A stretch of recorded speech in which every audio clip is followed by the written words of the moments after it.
iPhone 13 4 साल पुराना हो चुका है, लेकिन आज के दिन देखोगे तो आपको याद आएगा कि डिज़ाइन वाइज इसमें कुछ खास चेंजेस थी नहीं। फ्रंट साइड पर मौजूद इसमें ये नॉच iPhone 12 के मुकाबले में ज़रा सी छोटी कर दी गई थी, जबकि बैक साइड से ये ऑलमोस्ट iPhone 11 जैसा ही था, सिवाय इसके कि सिर्फ इसके कैमरास को डायगोनल कर दिया गया था। लेकिन जब हम आते हैं iPhone 14 और 15 के ऊपर, तो वहाँ पर सेम डिज़ाइन आज भी मौजूद है, सेम डायगोनल शेप का कैमरा मौजूद। जब आप इस फ़ोन को अपने हाथ में पकड़ते हैं तो जब तक कोई गौर से नहीं देखता तो पता ही नहीं चलता कि ये iPhone 15 है या फिर 13। देखो, स्मार्टफोन्स उस पॉइंट के ऊपर पहुंच चुके हैं जहां पर एज लॉन्ग एज आप बहुत सस्ते वाला चीप फ़ोन नहीं ले रहे, तो अगर आप 2 से 3 साल पुराना आईफोन या कोई भी फ्लैगशिप उठाते हैं तो आप उससे वो तमाम काम करवा सकते हैं जो कोई भी नया आने वाला फ़ोन कर सकता है। आजकल जो चीज़ सबसे ज़्यादा मैटर करती है वो है software. If the software still feels good, still feels alive, आप भूल जाते हैं कि आपके पास कोई पुराना फ़ोन है। जब तक कि आपको सॉफ्टवेयर अपडेट्स मिलती रहती हैं, आपका पुराना फ़ोन भी उतना ही कैपेबल है जितना कि नए वाला। एज लॉन्ग एज आप अपने पुराने फ़ोन से कोई ऐसा काम नहीं ले रहे जिसको हार्डवेयर इटसेल्फ लिमिट कर रहे हैं। जो चीज़ मायने रखती है वो है मोमेंट टू मोमेंट एक्सपीरियंस। वो जितना स्मूथ और स्टेबल होगा उतना ही आपका ओवरऑल एक्सपीरियंस उस फ़ोन के साथ बेहतर होगा। That's really the heart of it. iPhone 13 के केस में ये सारे फैक्टर्स कैसे बिहेव कर रहे हैं?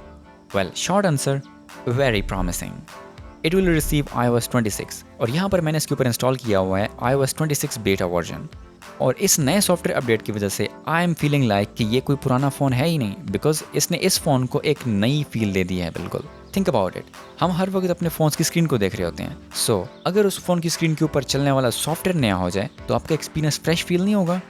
एग्जैक्टली। हाथ में उठाते ही ये फ़ोन बहुत ज़बरदस्त फील होता है। इसका ये बॉक्सी डिज़ाइन, सॉलिड शेप, बहुत स्टडी फील होता है ये फ़ोन हाथों में। इतना बड़ा भी नहीं है ये फ़ोन कि आपको हाथों में अनकंफर्टेबल फील हो, आपको वेट महसूस होता है हाथों में, लेकिन not in a bad way. ऐसी फील देता है कि ये वेल बिल्ड फ़ोन है, जो कि है भी हर दूसरे एप्पल डिवाइस की तरह। इसका aluminium frame, glass back, still IP68 rated, still clean and tight in its build. और चूंकि मेरे पास ये पिंक कलर में है तो इसके ऊपर फिंगरप्रिंट्स उस तरह से नज़र नहीं आते। बेशक इसकी बैक ग्लॉसी है, ये उतनी जल्दी गंदा नहीं होता। और फिर आते हैं इस फ़ोन के कैमरास। देखो, मेरा मेन फ़ोन है Pixel 6 और इन दोनों फ़ोन्स में से मैं Pixel 6 ही चूज़ करूँगा हर दफ़ा।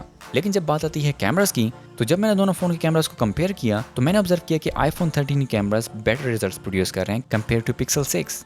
iPhone 13 के फ़ोटोज़ के अंदर ज़्यादा डिटेल मौजूद होती है, फ़ोटोज़ ज़्यादा रिफाइंड फील होती हैं, और जब मैं इन फ़ोटोज़ को जूम करता हूँ तब भी मुझे बेटर फ़ोटोज़ iPhone 13 की ही लगती हैं। iPhone 13 के अंदर सिनेमैटिक मोड भी मौजूद है which adds a nice depth blur, और पोर्ट्रेट मोड्स तो iPhone का आपको पता ही है। पोर्ट्रेट फोटोज़ और ह्यूमन सब्जेक्ट्स को छोड़कर दूसरे रोज़मर्रा की तमाम फोटोज़ के अंदर आपको क्लीन और वेल एक्सपोज फोटोज़ देखने को मिलती हैं with a slightly processed but unmistakably iPhone look. Everyday shots जैसे कि वीडियोज़ वगैरह लेना, उसके लिए ये कैमरा बेहतरीन है। इसकी बैक साइड पर मौजूद दोनों ही कैमरास काफ़ी कैपेबल हैं, जो कि 4K 60 FPS तक की वीडियोज़ शूट कर सकते हैं। और same with the front sensor, front camera से भी आप सिनेमैटिक मोड के अंदर वीडियोस ले सकते हैं, which is a detail that I still appreciate. और बेहतरीन तरीके से काम करता है ये फीचर। वीडियो स्टेबलाइजेशन भी बहुत बेहतरीन है, और बेशक इसकी वीडियोस लो लाइट के अंदर उतनी बेहतरीन नहीं है, लेकिन ये तो एक्सपेक्टेड है because it's a 4 year old device. और फिर 4 साल पुराने फ़ोन के हिसाब से कैमरा डिपार्टमेंट के अंदर इसकी परफॉर्मेंस डिसेंट इनफ है। ऑफ कोर्स एप्पल की आंखों का तारा, इसकी नॉच छोटी ज़रूर है बट वहीं पर मौजूद है। जब आप फुल स्क्रीन में वीडियोस देखते हो तो आप इसको इग्नोर कर ही नहीं सकते। और इस नॉच के बारे में हम क्या ही शिकायत करें जब iPhone 16e के अंदर भी सेम डिज़ाइन दिया गया है, सेम नॉच अब भी मौजूद है उसके अंदर, हालांकि वो 2025 का फ़ोन है। नॉच तो बेसिकली एप्पल का फीचर है, राइट? iPhone 13 के ऊपर जो मौजूद स्क्रीन है, it's good XDR OLED full HD with a peak brightness of 1200 nits, जिसको आप डायरेक्ट धूप के अंदर भी इस्तेमाल कर सकते हो। लेकिन है ये 60 हर्ट्ज़ की स्क्रीन। अगर आप किसी ऐसे फ़ोन से आ रहे हो जहाँ पर आपने 90 या 120 हर्ट्ज़ यूज़ किया था, तो इस फ़ोन के ऊपर शिफ्ट होने के बाद आपको डिफरेंस तो फील होगा ही। लेकिन चूंकि आपको पता है कि एप्पल अपनी डिवाइसेस को बहुत ज़बरदस्त तरीके से ऑप्टिमाइज़ करता है, यहाँ पर आपको ज़्यादा चॉपीनेस फील होगी नहीं। यहाँ पर एप्पल की ऑप्टिमाइजेशन इस फ़ोन के हार्डवेयर के फुल पोटेंशियल को यूज़ करती है। इस डिस्प्ले के कलर्स, कॉन्ट्रास्ट और ब्लैक्स एकदम परफेक्ट हैं। और बेशक इस फ़ोन के अराउंड ये बेजल थोड़े से मोटे हैं कंपेयर टू न्यूअर मॉडल्स, लेकिन बिकॉज ये बेजल्स बिल्कुल इवन और सिमेट्रिकल हैं तो ओवरऑल फ़ोन बहुत क्लीन लगता है इसकी वजह से। बिल्ड क्वालिटी भी इस फ़ोन की बहुत ज़बरदस्त है और इसके हैप्टिक्स एकदम परफेक्ट। इसको मैं पिक्सल जैसे तो नहीं कहूँगा, लेकिन जब जब और जहाँ जहाँ आप इनको फील करते हो दे फील रियली गुड। और हाँ, mute switch still here, still satisfying. Performance wise भी बहुत सॉलिड है ये फ़ोन। जब तक मैं iOS 18 इसके ऊपर इस्तेमाल कर रहा था तब तक मैंने कोई स्लो डाउन्स और किसी किस्म के कोई बग्स इसके ऊपर नहीं देखे थे, लेकिन जब से मैंने इसके ऊपर इंस्टॉल किया है iOS 26 बेटा तब से चीज़ें थोड़ी सी शेकी हो चुकी हैं फॉर वैलिड रीजंस। लेकिन इसके बावजूद भी मैंने इसके ऊपर गेमिंग चलाई हैं और इसके ऊपर मैंने हर किस्म की हैवी ऐप भी इंस्टॉल की है। यूजुअली जब मैं इसके ऊपर गेमिंग कर रहा होता हूँ तो मुझे frame rates around 55 to 60 FPS तक नज़र आ रहे होते हैं, no overheating, no weird app crashes, और रोज़मर्रा के तमाम टास्क जैसे कि browsing, social media, maps, messages वगैरह इसके लिए कोई मसला ही नहीं। अक्सर हमें ऐसा लगता है कि जब तक हम कोई लेटेस्ट एंड ग्रेटेस्ट डिवाइस नहीं खरीदेंगे तब तक शायद हम बेसिक से ही महरूम रहेंगे, जबकि ऐसा बिल्कुल भी नहीं है। चूँकि ये 4 साल पुराना हो चुका है फ़ोन तो इसकी बैटरी हेल्थ तकरीबन 83% है, और जब तक मैं इसके ऊपर iOS 18 चला रहा था तब तक तो मुझे बैटरी बैकअप तकरीबन 4 से 5 घंटे का मिल रहा था। लेकिन जब से मैंने इसके ऊपर iOS 26 बेटा इंस्टॉल किया है तब से मैं देख पा रहा हूँ कि मुश्किल से 4 घंटे ही पूरे होते हैं। मैनेजेबल है, बट चूँकि बैटरी काफ़ी कमज़ोर हो चुकी है इस पॉइंट के ऊपर तो मुझे बैटरी का काफ़ी ध्यान रखना पड़ता है। और इसको आप चार्ज कर सकते हैं 15 वाट्स की पावर के साथ। 80% चार्ज होने में तकरीबन इसको 1.5 आवर लगता है और फिर 100% होने में तकरीबन 30 to 45 minutes. And because it supports MagSafe तो आपके पास एक बहुत बड़ा इकोसिस्टम है एक्सेसरीज यूज़ करने का। अब दोबारा आते हैं कैमरास के ऊपर।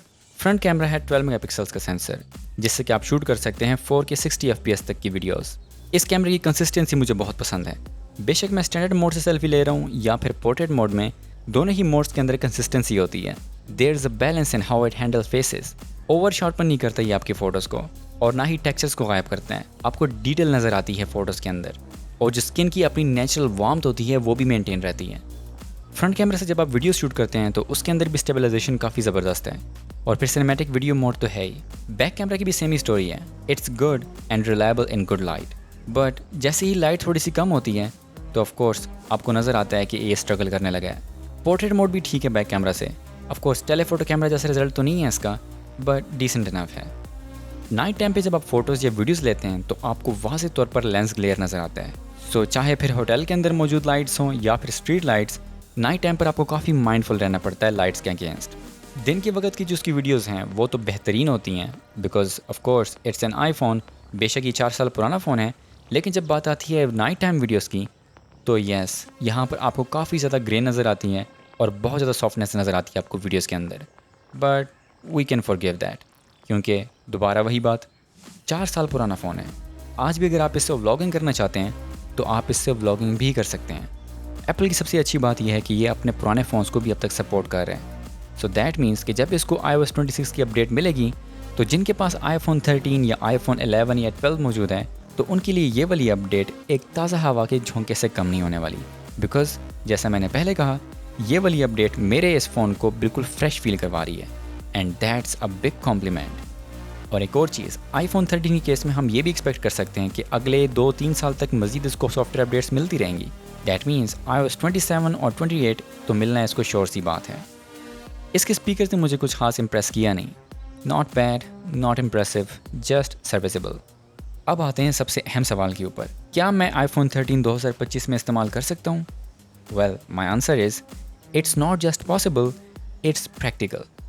एज लॉन्ग एज आपकी ज़रूरतें और आपके काम सिंपल हैं, आपको इससे ऊपर जाने की ज़रूरत ही नहीं है, क्योंकि ये फ़ोन आज भी बेहतरीन तरीके से काम कर रहा है। It still delivers.